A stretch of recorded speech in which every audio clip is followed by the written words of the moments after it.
Bien, merci Blaise. Par rapport à l'affaire Caleb et mademoiselle Élise, je ne saurais pas répondre par rapport à l'ANTPC. Déjà, je suis conseiller juridique de l'ANTPC, mais l'affaire a été effectivement portée par Caleb à l'ANTPC, mais n'a pas trouvé de nouement à ce niveau. La justice s'est saisie de l'affaire. Je crois qu'il y a eu un jugement qui a été rendu au premier degré et que Caleb est allé en appel. Je n'ai pas l'évolution du dossier à ce niveau. Je ne suis pas impliqué dans la procédure et je n'ai même pas échangé avec les avocats conseils de toutes les parties. Donc je ne saurais pas vous donner la réponse qu'il faut. La réponse qui convienne, je voulais dire. Et voilà, sinon, ça, je veux te parler comme tout le monde, sans précision, et ce n'est pas élégant de dire des choses qui ne soient pas exactes à la télé. Par rapport à l'assurance médicale accordée par Madame Denise Nyakeru, la première dame, certaines personnes, c'est vrai, disent que il y a eu une discrimination, loin de là. Déjà, ce qu'il faut savoir, c'est que c'est une faveur que madame avait accordée a priori aux membres du groupe Salongo, par rapport à leur ancienneté, par rapport au fait qu'ils ont pris de l'âge et qu'à ce stade, des problèmes de santé se posent. Et c'est pendant nos échanges que nous dirons, mais puisque le groupe Salongo fête cette année son 45e anniversaire, qu'il plaise à la première dame d'élargir cette grâce aux autres. Nous avions pensé aussi aux membres du groupe Nzoï qui ont pratiquement le même âge que ceux du groupe Salongo. Maman Bipendou, Maman Chako, Maman Pembele, il n'était pas élégant à notre avis de bénéficier de cette grâce seuls, alors qu'eux aussi ont travaillé, ont enduré les mêmes peines que nous.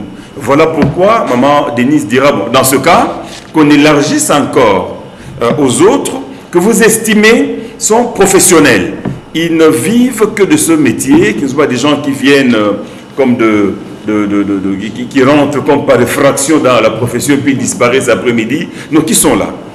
Voilà pourquoi on a d'abord pris cette catégorie de groupe Salon qui sont les premiers destinataires de cette grâce et on a élargi aux autres, puis on a regardé ceux qui sont dans la profession, effectivement. Ce n'est pas des gens qui viennent, bon, il a diffusé une fois sur Numérica TV, et puis il est parti.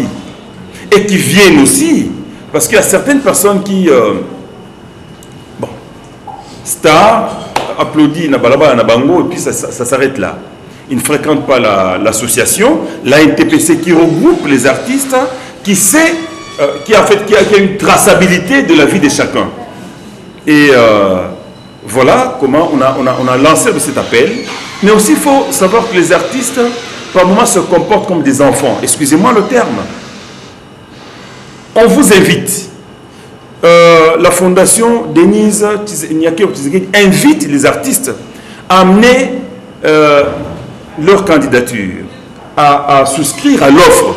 Ils n'y viennent pas. On leur demande de prouver qu'ils sont mariés par l'acte de mariage. Ils n'amènent pas.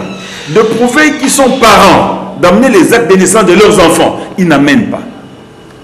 Et à la fin, quand on a clôturé avec ceux qui ont amené, qui ont prouvé qu'ils sont parents, qui sont comédiens, en exhibant la carte de la NTPC, qui sont parents, qui sont mariés, c'est à la fin qu'ils disent non, on a pris 3 mois. Ils ont attendu 3 mois.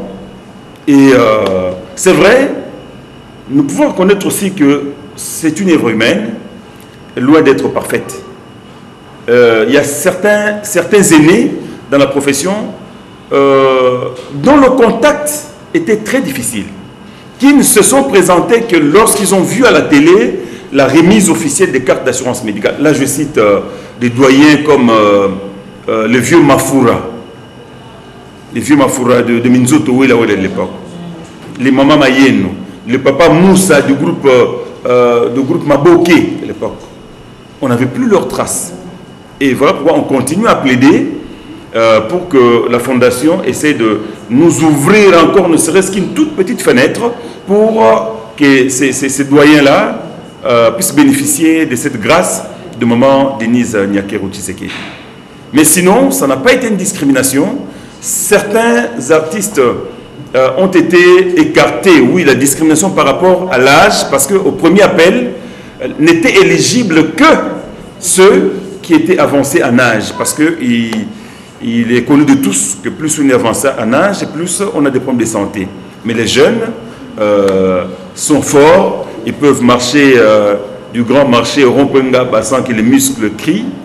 Voilà, mais sinon, on a fait un effort pour rassembler le plus possible d'artistes, plus de 100, et leurs familles qui bénéficient à ce jour des soins de santé grâce à la Fondation Denise Nyakero Tshisekedi. Merci, j'ai répondu un peu avant que vous ne veniez. Avec notre problème n'est pas seulement un problème, c'est vrai, le niveau compte dans tout ce qu'on peut faire aujourd'hui dans ce monde moderne. Mais notre problème, l'art en général, ce n'est pas seulement une question d'études, c'est une question d'organisation. C'est une question d'organisation. Parce qu'on peut faire du cinéma même à Lingala, et du cinéma classique même à Lingala. Parce que les Japonais jouent en japonais. Les autres font en Yoruba et tout ça. C'est question maintenant d'organisation, d'avoir des cadres qu'il faut. Et tout cela est tributaire du financement, du budget, du financement, de la logistique.